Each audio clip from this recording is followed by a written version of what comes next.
হাই সকলোৱে ভালে আছে মই সৰু এটা কথা আমাৰ মাজত চলি থকা আমাৰ সমাজত চলি থকা কথা এটা মই আপোনালোকৰ মাজলৈ লৈ আহিছোঁ চাব আমি এজন ল'ৰা বা এজনী ছোৱালী যেতিয়া স্কুলত দিম বুলি ভাবোঁ তেতিয়া পোনপ্ৰথমতে আমি ভাবোঁ যে প্ৰাইভেট স্কুলটো ভাল হ'ব হয়নে প্ৰাইভেট স্কুলটো ভাল এইটো কোনো তাত হেৰি নাই বাৰু কণ্ট্ৰভাৰ্চি বোলা কোনো কথা নাই কিন্তু এটা কথা আমি চাব দেই আমি যেতিয়া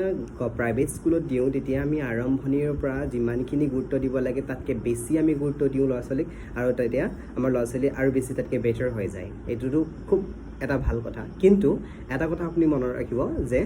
যেতিয়া আমি এখন গভৰ্ণমেণ্ট স্কুলত এডমিশ্যনটো দিয়াৰ পিছত কিন্তু আমি ল'ৰা ছোৱালীক যিমানখিনি গুৰুত্ব দিব লাগে সেই গুৰুত্বখিনি আমাৰ নাইকিয়া হৈ যায় কাৰণ গভৰ্ণমেণ্ট স্কুলত দি আছোঁ টকা পইচা ইমান প্ৰয়োজন হোৱা নাই কিন্তু প্ৰাইভেট স্কুলত দিয়াৰ লগে লগে কি হয় এসোপা টকাৰ প্ৰয়োজন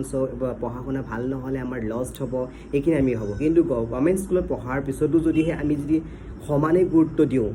যে ল'ৰা ছোৱালীক পঢ়োৱাৰ পৰা আদি কৰি ৰাতি পঢ়িছে নে নাই ঘৰত আহি কি পঢ়িছে স্কুলত কি পঢ়িলে কোনটো পাৰিছে গোটেইখিনি যদি আমি চেক কৰোঁ গোটেইখিনি যদি আমি গুৰুত্ব দিওঁ তেনেহ'লে কিন্তু গভৰ্ণমেণ্ট স্কুল আৰু